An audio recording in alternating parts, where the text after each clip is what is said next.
सो आज हम logistic manager की प्रोफाइल, उसकी केआरए, उसके आरएनआर, इन सारे टॉपिक्स को कवर करेंगे कंटिन्यूएशन में हमारे पिछले वीडियो के।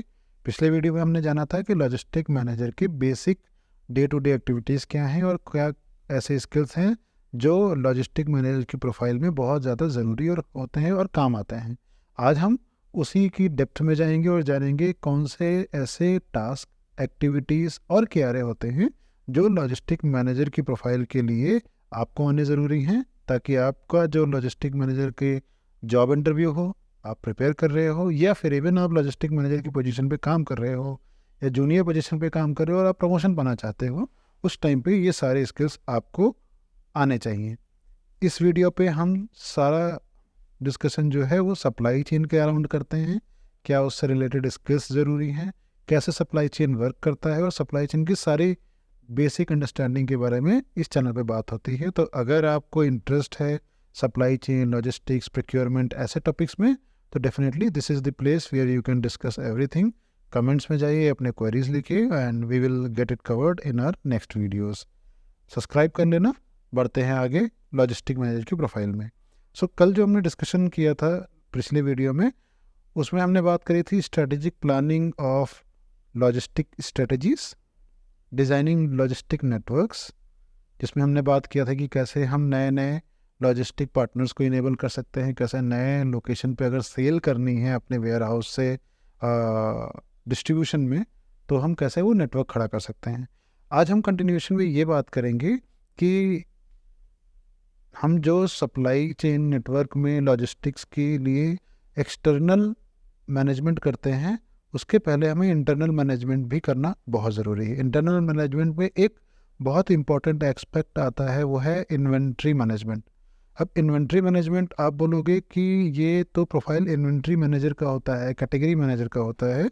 हाँ, ये होता ज़रूर है, लेकिन काफ़ी सारा केआरए, काफ़ी सारा आरएनआर लॉजिस्टिक मैनेजर के रोल में भी आ जाता है, क्योंकि कई कंपनियां हैं जो ये प्रोफाइल्स को अलग अलग अफोर्ड नहीं करना चाहती। They want you to learn everything and they want you to learn about कि कैसे सप्लाई चेन नेटवर्क में एंड टू एंड सारे एक्टिविटीज़ को हैंडल करना है। बिकॉज ऑफ कोर्स बड़ी कंपनीज में बड़े प्रोफाइल पे बहुत ही लिमिटेड काम होता है एज अ लॉजिस्टिक पर्सन, और हर एक सप्लाई चेन के अलग अलग जॉब रोल के लिए अलग अलग स्किल्स ज़रूरी होते हैं।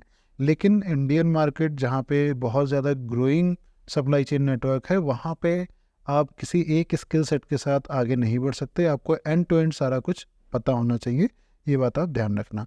इन्वेंट्री मैनेजमेंट की अगर बात करूँ तो उसमें सबसे पहले आपको पता होना चाहिए इन्वेंट्री प्लानिंग और फोरकास्टिंग के बारे में। ये दो टर्म्स ऐसे हैं जो बार बार रिपीट होकर के आपके पास में इंटरव्यू के दौरान या फिर कहीं ना कहीं आपकी नॉलेज स्किल्स को टेस्ट करने के लिए आएंगे ही आएंगे।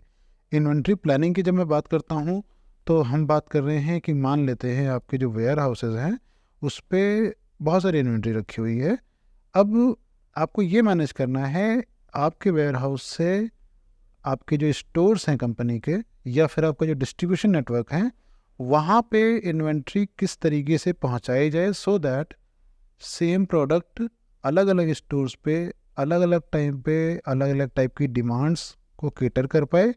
किसी स्टोर पे इन्वेंट्री स्टॉक आउट ना हो जिससे कि सेल का लॉस हो जाए, और साथ में ये भी कि किसी स्टोर पे ऐसा ना हो कि ओवर इन्वेंट्री हो जाए जिससे कि आपकी जो इन्वेंट्री है वहाँ पे पड़े पड़े ख़राब हो जाए, आप सेल्स का आउटपुट ना ले हो।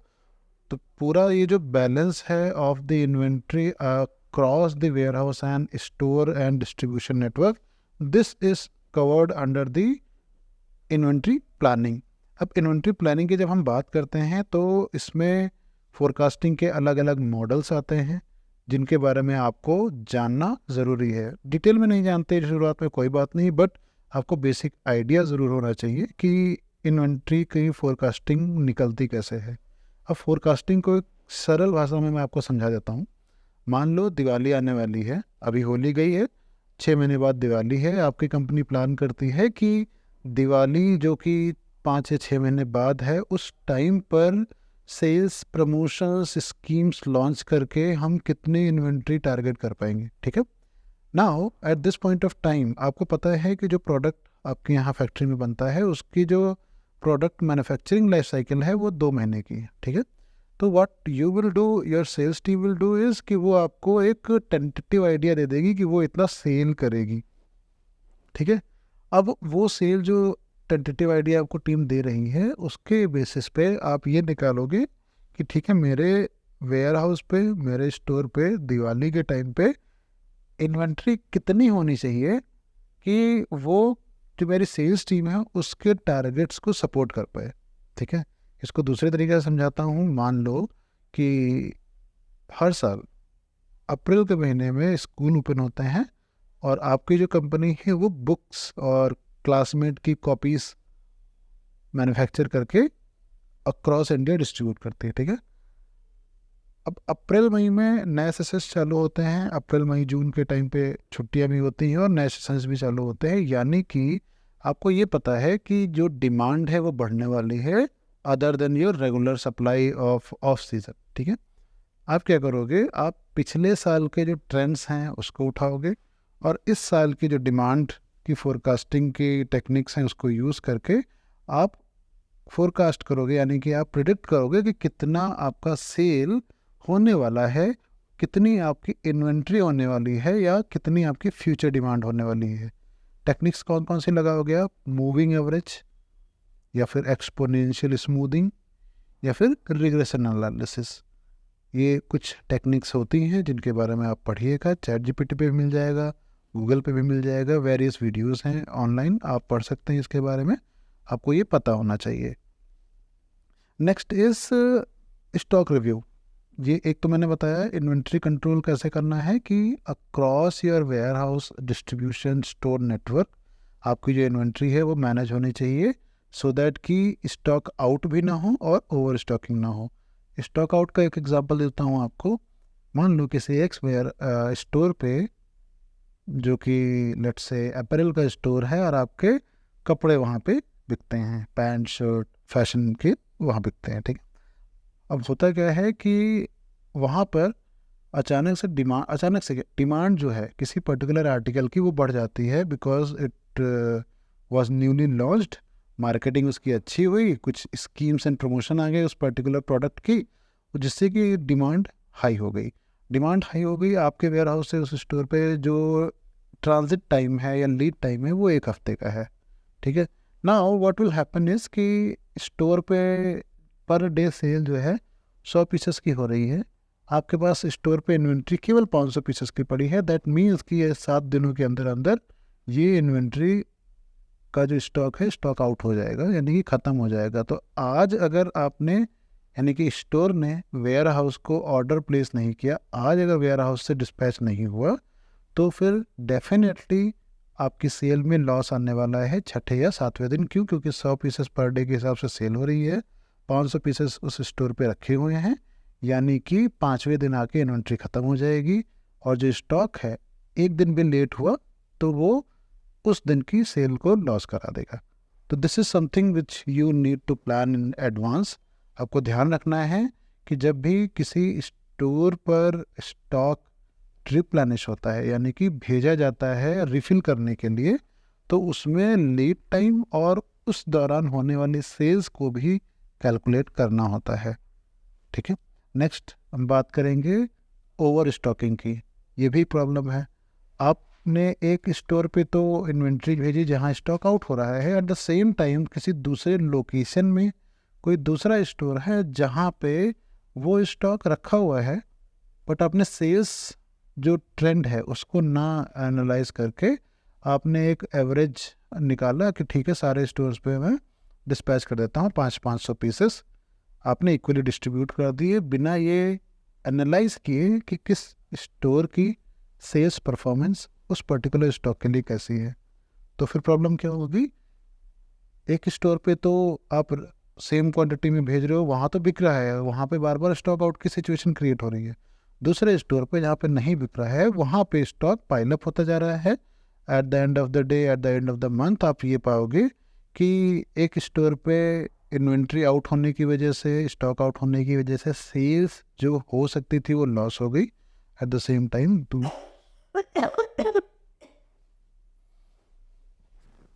एट द सेम टाइम दूसरे स्टोर पे जहाँ पे सेल नहीं हो रही है वहाँ पे स्टॉक जो है अननेसेसरी पड़ा हुआ है।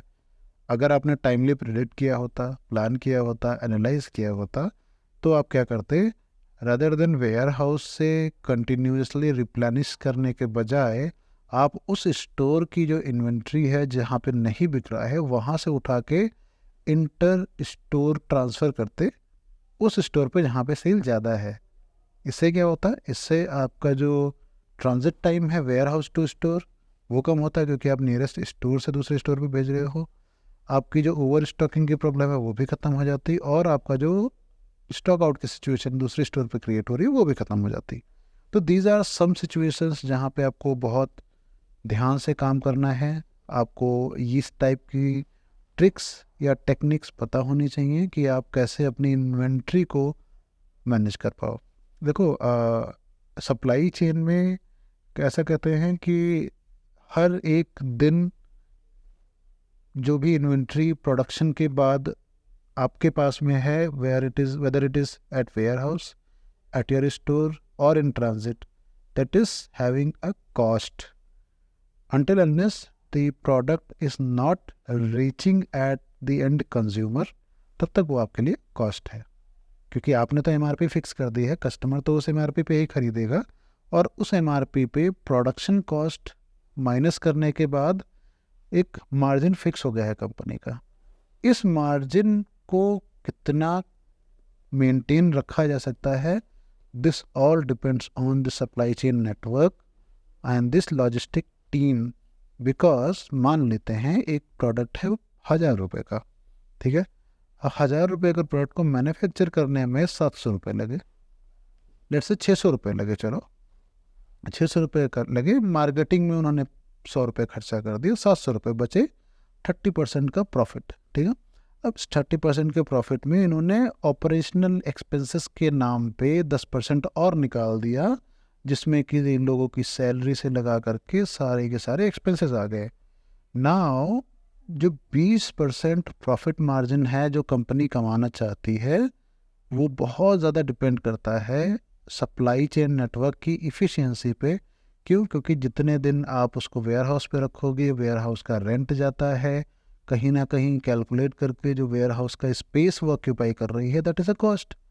वेयर हाउस से आप उसको स्टोर पे ट्रांसफ़र कर रहे हो, तो ट्रांसफ़र के लिए जो transition time, that is a cost. जो आपने गाड़ी हायर करी, गाड़ी को में लोड करके उसको डिस्पैच किया, that is also a cost which is incurring on that particular product.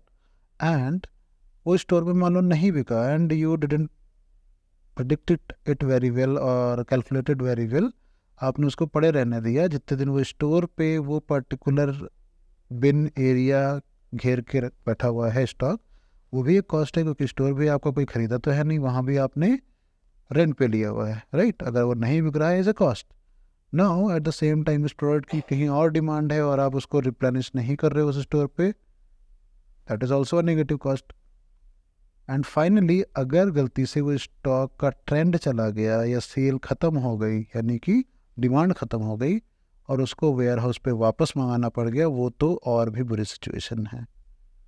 इस सिचुएशन में आप क्या करते हो, जब स्टोर पे वो प्रोडक्ट नहीं बिका, आपने हर तरह के ट्रिक्स ट्राई कर लिए कि इस स्टोर पे नहीं दूसरे स्टोर पे बिक जाएगा, दूसरे पे नहीं तीसरे पे, कुछ एक्स्ट्रा स्कीम्स लगा दी, तो एक टाइम के बाद में लिक्विडेशन प्लान एक्टिवेट करना भी सप्लाई चेन टीम की ही जिम्मेदारी होती है कि वो बताए अपनी बिजनेस टीम को कौन सी इन्वेंट्री है जो आउट ऑफ ट्रेंड हो चुकी है, जिसकी लाइफ साइकिल ख़त्म होने वाली है। अगर वो एफएमसीजी का प्रोडक्ट है जिस पे एक्सपायरी डेट होती है, यानी कि मान लो एक्सपायरी डेट वाले जो प्रोडक्ट्स होते हैं, लाइफ साइकिल है 6 महीने, बन करके वेयर हाउस तक आने में लग गया 15 दिन, फैक्ट्री से वेयर हाउस से प्लान करके स्टोर पे डिस्पैच करने में 15 दिन और लग गया, या डिस्ट्रीब्यूटर के पास जाना है 15 दिन और लग गया, दैट मीन्स नाउ ये प्रोडक्ट की लाइफ बची 5 महीने। डिस्ट्रीब्यूटर से सब डिस्ट्रीब्यूटर, स्टॉकिस्ट,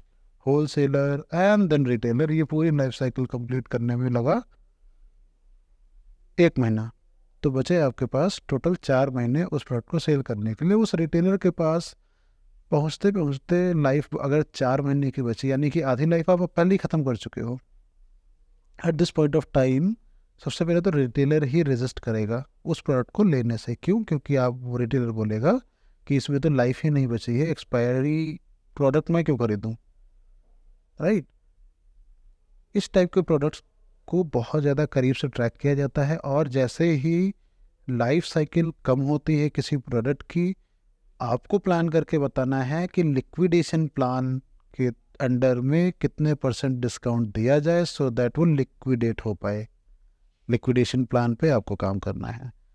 हो सकता है बिजनेस टीम बताए कि ठीक है 3 महीने की अगर लाइफ बची तो मैं 20% डिस्काउंट दे दूंगा एक्स्ट्रा, 2 महीने की लाइफ बची तो मे बी 2+1 की स्कीम दे दूंगा, और अगर लास्ट 1 महीने की ही लाइफ बची है तो उसको बहुत एग्रेसिवली पुश किया जाएगा और 1+1 के डिस्काउंट में निकाला जाएगा, that means at 50% cost. Reason क्या है इसका? रीज़न ये है कि वी ऑल नो जब लाइफ बहुत कम बचती है प्रोडक्ट की तो वो एक्सेप्टेबल होता नहीं है until unless there is any cost benefit to the consumer or the sales team, right. तो आप अट्रैक्ट करते हो उस कॉस्टिंग से, उसके बेसिस पे ये होता है कि वो मार्केट में पुश किया जाता है। दिस इज स्टिल बेटर, क्योंकि अगर नहीं पुश किया गया, वो प्रोडक्ट एक्सपायर हो गया, आउट ऑफ ट्रेंड हो गया और नहीं बिका, तो फिर आपको लिक्विडेशन के बाद नेक्स्ट स्टेप टेक केयर करना है, वो है damage and dissolve.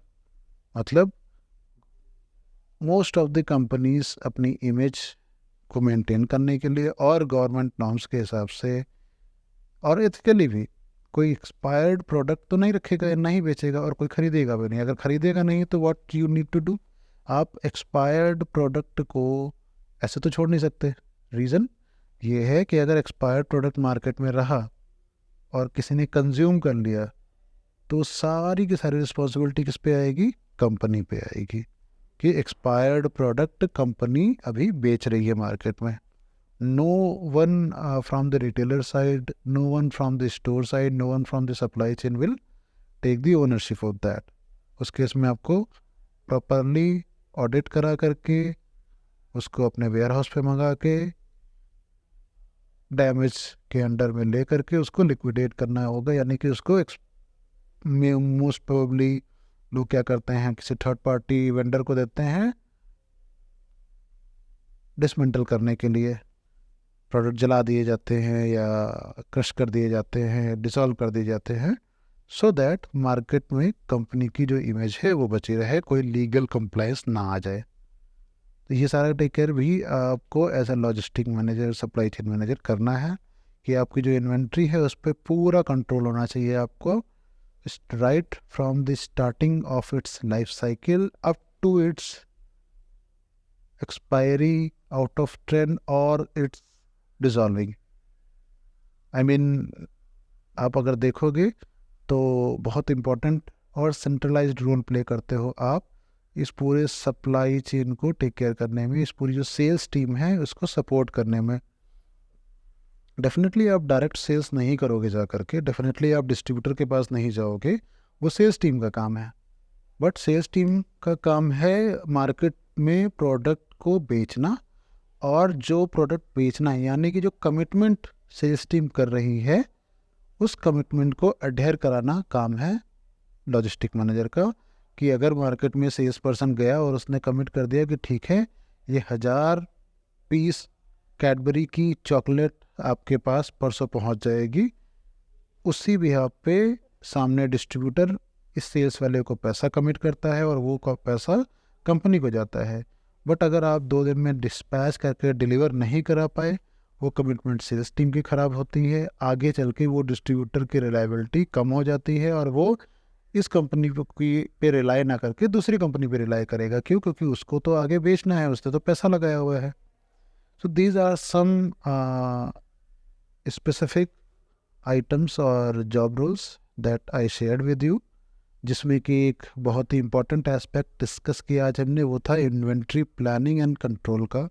I hope आप लोगों को ये समझ में आया होगा कि जो इन्वेंट्री को मैनेज करने का प्रोसेस है वो किस तरीके से काम करता है। ठीक है, इसमें एक पर्टिकुलर एक्टिविटी और आती है विच इज़ स्टॉक काउंट या स्टॉक रिव्यू। ये एक्टिविटी क्या होती है, मैं ब्रीफली आपको समझा देता हूँ। एक तो हमने डिस्कस कर लिया इन्वेंट्री की लाइफ साइकिल और इन्वेंट्री की जो मूवमेंट होती है वो किस तरीके से टेक केयर करनी है और प्रोडक्ट को कैसे पूरी लाइफ साइकिल जर्नी में मॉनिटर करना है। दूसरा एक एस्पेक्ट है कि जो इन्वेंट्री आपके पास वेयर हाउस पे आई हुई है उसका रेगुलर रिव्यू भी करना आपकी जिम्मेदारी बनती है। कैसे, समझाता हूँ।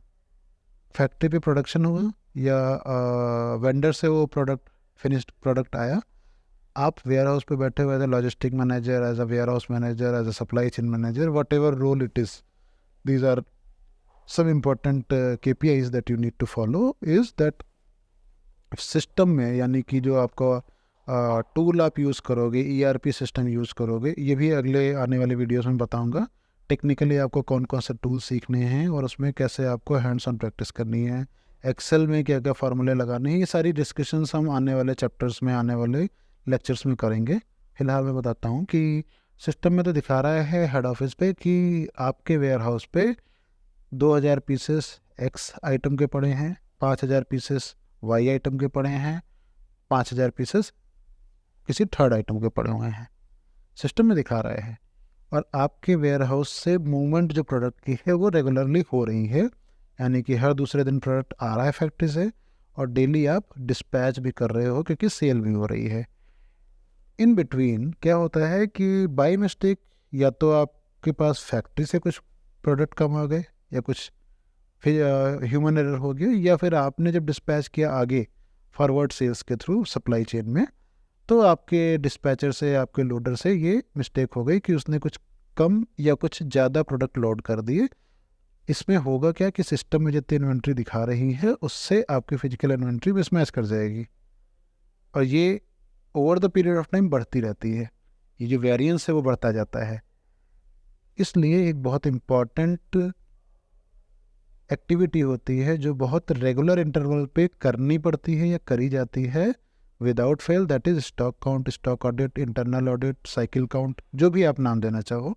अलग अलग कंपनीज अलग अलग नाम देती हैं बट पर्पस सबका सेम होता है कि जो बुक्स में या सिस्टम में आपके पास में इन्वेंट्री है फिजिकली भी उतनी ही मिलनी चाहिए। Frequency can be anything from 1 week up to a quarter depending upon the warehouse capacity and the movement। कुछ कंपनीज कहती हैं कि इंटरनली आपको वीकली साइकिल काउंट करना है अल्टरनेट तरीके से, कुछ कंपनीज कहती हैं आपको मंथली रिपोर्ट पब्लिश करनी है और जो वेरिएंस है वो सबमिट करना है। टॉलरेंस 1% 2% का लेके चलते हैं हेड ऑफिस। कुछ केसेस में ये 0.5% होता है जहाँ पे वैल्यू ज़्यादा होती है, हाई वैल्यू के प्रोडक्ट जैसे कि मोबाइल फ़ोन्स, इलेक्ट्रॉनिक गैजेट्स, इन सब में टॉलरेंस बहुत कम होता है। क्यों? क्योंकि these are very high value products. कुछ प्रोडक्ट्स जैसे FMCG, confectionery items, chocolate, wafers, ये सारे में टॉलरेंस होता है क्योंकि वैल्यू नहीं, यहाँ पे वॉल्यूम ज़्यादा है। ठीक है, तो आपको करना ये है कि मंथली का एग्जांपल देता हूँ। मंथली आपको रिपोर्ट निकालनी है सिस्टम से एक्सेल फाइल में, जिसमें कि आपको product line item wise, SKU wise, article wise वो प्रोडक्ट का क्वांटिटी जो सिस्टम में दिखा रहा है एज ऑन डेट होनी चाहिए वो निकलती है। उसमें से डिस्पैच करने के लिए कितना एज ऑन डेट अवेलेबल है वो निकलता है। वो सारा कुछ काउंट करके, यानी कि जो सिस्टम में अवेलेबल इन्वेंट्री है वो प्लस वो इन्वेंट्री जो सेल इनवॉइस आपने बना दी बट अभी तक डिस्पैच नहीं किया, ये दोनों को ऐड करके एज ऑन डेट उस टाइम पे आपके वेयर हाउस पे प्रोडक्ट्स अवेलेबल होने चाहिए। ये आपको काउंटिंग करनी पड़ेगी और उसको आपको नोट करना पड़ेगा पेपर पे। अगर कंपनी का कोई सिस्टम है तो सिस्टम में एंट्री करनी पड़ेगी उसकी। ये पूरी एक्टिविटी करने के बाद में आपको अपनी एक ऑडिट रिपोर्ट सबमिट करनी पड़ेगी जो कि इंटरनल ऑडिट रिपोर्ट होगी, साइकिल काउंट रिपोर्ट होगी। और अगर कोई वेरिएंस आता है तो आपको बताना पड़ेगा कि क्या आइटम डैमेज हो गया है, क्या शॉर्ट हो गया है और क्या एक्सेस हो गया है। अगर पॉसिबल है ट्रेस करना तो आप ट्रेस करने की कोशिश करोगे कि किस प्रोडक्ट के साथ एक्सचेंज हुआ होगा, किस डिस्पैच में एक्सचेंज हुआ होगा। और अगर नहीं पॉसिबल है तो एटलीस्ट आपको जो एक्सपायर्ड, डैमेज, शॉर्टेज और एक्सेस प्रोडक्ट्स हैं इन कैटेगरीज में आपको रिपोर्ट सबमिट करके उसको एडजस्ट करवाना होगा सिस्टम में, सो दैट नेक्स्ट मंथ में जब वो इन्वेंट्री वापस से रिफ्रेश हो जाए तो नेक्स्ट मंथ की जो बिलिंग है उसमें कोई प्रॉब्लम ना आए। क्यों? क्योंकि सेल्स टीम ने अगेन कमिटमेंट कर दी है और आप जब डिस्पैच करने के लिए तैयार हुए तो पता चला वो स्टॉक ही नहीं है। क्यों? क्योंकि साइकिल काउंट आपने लंबे समय तक नहीं किया, वो एक एक पीस, दो दो पीस या एक एक कार्टन, दो दो कार्टन करके over the period of time inventory बहुत ज़्यादा मिसमैच हो गई। तो this is one of the example that I shared with you, जिसमें आपको इन्वेंट्री से रिलेटेड, स्टॉक से रिलेटेड एक्टिविटीज़ करनी पड़ेंगी बहुत ध्यान से। इन्वेंट्री मैनेजमेंट सिस्टम्स सीखने पड़ेंगे आपको, कैसे काम करते हैं। MIS के बारे में आपको बहुत अच्छे से आना चाहिए। एक्सेल फाइल जो होती है उसमें फार्मूलाज लगाना, उसमें VLOOKUP लगा करके इन्वेंट्री निकालना, डिस्पैच प्लान बनाना, रूट मैप बनाना, ये सारी एक्टिविटीज़ हम आने वाले वीडियोस में, लेक्चर्स में सीखेंगे।